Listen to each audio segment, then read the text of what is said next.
It's a Friday edition of First Shift. I'm Angelina Czarnecki, in for Jennifer Vong. Coming up, why consumers in the U.S. are less likely to plug in.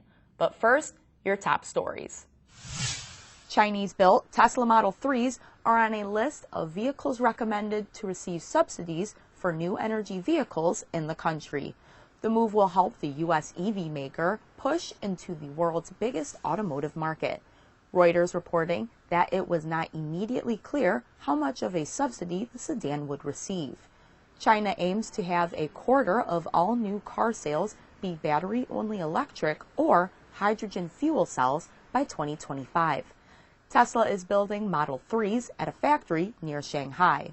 It aims to make more than 1,000 cars a week by the end of the year. And Tesla wants to begin deliveries of the China-made EVs before the Chinese New Year on January 25th.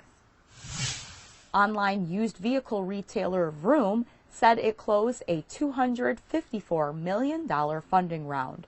The new funds will go to hiring workers, expanding its Detroit office, building out its e-commerce platform, and investing in its reconditioning network.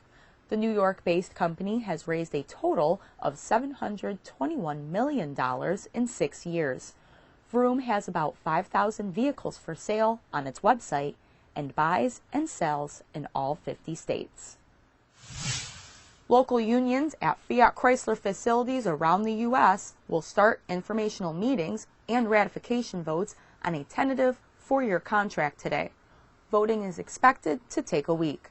FCA workers are the last of the Detroit Three to vote on a new deal. In 2015, FCA workers rejected the first tentative agreement put in front of them. The union negotiated bigger raises and bonuses, and workers approved the revised agreement. Under this year's proposed contract, workers would get $9,000 signing bonuses and similar pay increases to those given to Ford and General Motors employees. FCA has pledged $4.5 billion in new investments in the deal. And the Chevrolet Suburban got a unique honor yesterday. The utility was given a star on the Hollywood Walk of Fame. It is the first vehicle to ever be awarded a star. The Hollywood Chamber of Commerce said the Suburban has had a 67-year career in film and TV and has appeared in more than 1,750 movies and TV shows.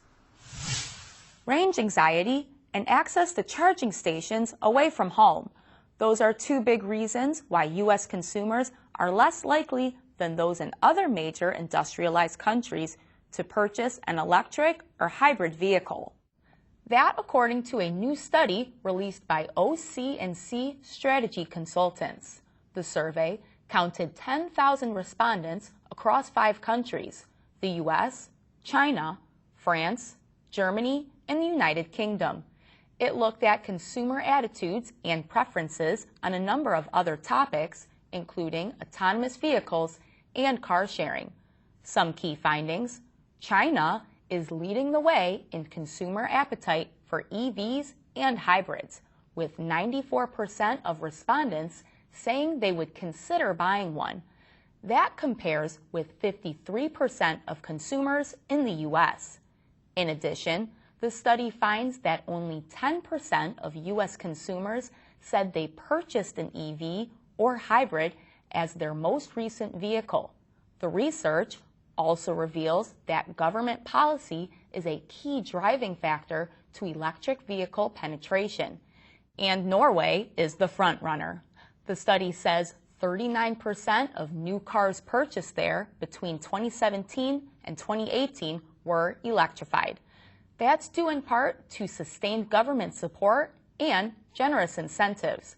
In the U.S., half the EVs and hybrids are sold in one state, California. Thanks for watching and have a great weekend.